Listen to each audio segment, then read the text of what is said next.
နိုင်မွေးနဲ့ထိုက်တယ်ပြီးတော့ပထမပိုင်းမှာ3-4နဲ့ရှုံးခဲ့တဲ့ဆိုတဲ့လီဗာပူးနီးပြ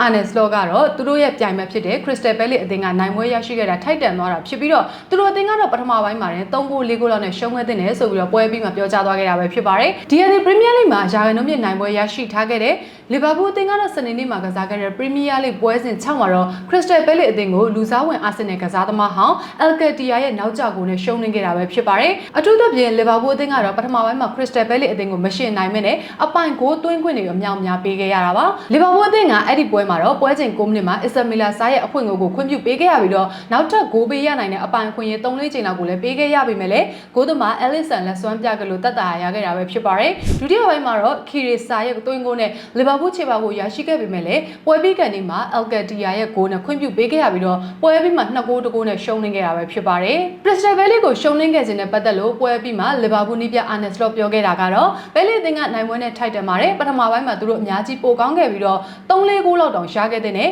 ဒုတိယပိုင်းမှာကျွန်တော်တို့အများကြီးတိုးတက်လာခဲ့ပြီးတော့အခွင့်အရေးတွေလည်းရရှိခဲ့ပေမဲ့လည်းအသုံးချနိုင်ခြင်းတော့မရှိခဲ့ဘူးအဲဒီနောက်ကျွန်တော်တို့ခြေပါကိုရရှိခဲ့ပေမဲ့လည်းပွဲပြီးကန်ဒီမှာလက်မြောက်ဘောကနေဂိုးပေးလိုက်ရပြီးတော့ရှုံးနေခဲ့ရတာပါခရစ္စတယ်ပဲလေအသင်းရဲ့နီးစနစ်ကအရန်ကောင်းပါတယ်သူတို့ရဲ့လိုဘက်ခံစစ်ကိုထိုးဖောက်ရဖို့မလွယ်ကူသလိုသူတို့ရဲ့တံမြန်တိုက်စစ်ကလည်းအရန်ကိုကောင်းပါတယ်ဒီပွဲမှာအပြုသဘောဆောင်တဲ့ဘက်ကကြည့်မယ်ဆိုရင်တော့ခံစစ်မှာကျော်လာတဲ့ခရစ္စတယ်ပဲလေအသင်းကိုကျွန်တော်တို့အခွင့်အရေးတွေအများကြီးရရှိခဲ့တယ်ဆိုတာပါပဲအနှုတ်သဘောဆောင်တဲ့ဘက်ကိုပြောရမယ်ဆိုရင်တော့ဘောလုံးပိုက်ဆိုင်မှုတိတ်မရှိတဲ့အသင်းကိုအခွင့်အရေးတွေပေးရတာအရန်များပါတယ်ကျွန်တော်တို့အနေနဲ့တေဂန်မော်ရီကိုကာကွယ်တဲ့နေရာမှာတော့တိုးတက်လာဖို့တော့လိုပါတယ်လို့ပြောကြားသွားခဲ့တာပဲဖြစ်ပါတယ်ခရစ္စတယ်ပဲလေနီးပြဂလက်စနာကလည်းသူတို့အနေနဲ့ပရီးမီးယားလိဂ်လက်ရှိချန်ပီယံလီဗာပူးအသင်းကိုထိုက်တန်စွာအနိုင်ရရှိခဲ့တာဖြစ်ကြောင်းနဲ့ဒီရလက်ကတပွဲလုံးစူးစမ်းခဲ့တဲ့သူ့ကစားသမားတွေထိုက်တန်တဲ့ရလက်ဖြစ်တယ်လို့လည်းပြောကြားခဲ့တာပဲဖြစ်ပါတယ်ခရစ္စတယ်ပဲလေအသင်းကတော့လီဗာပူးအသင်းကိုအနိုင်ကစားခဲ့ပြီးနောက်ဒီရာသီပရီးမီးယားလိဂ်မှာရှုံးပွဲမရှိတဲ့တသင်းသောအသင်းအဖြစ်ရပ်တည်နိုင်ခဲ့ပြီပဲဖြစ်ပါတယ်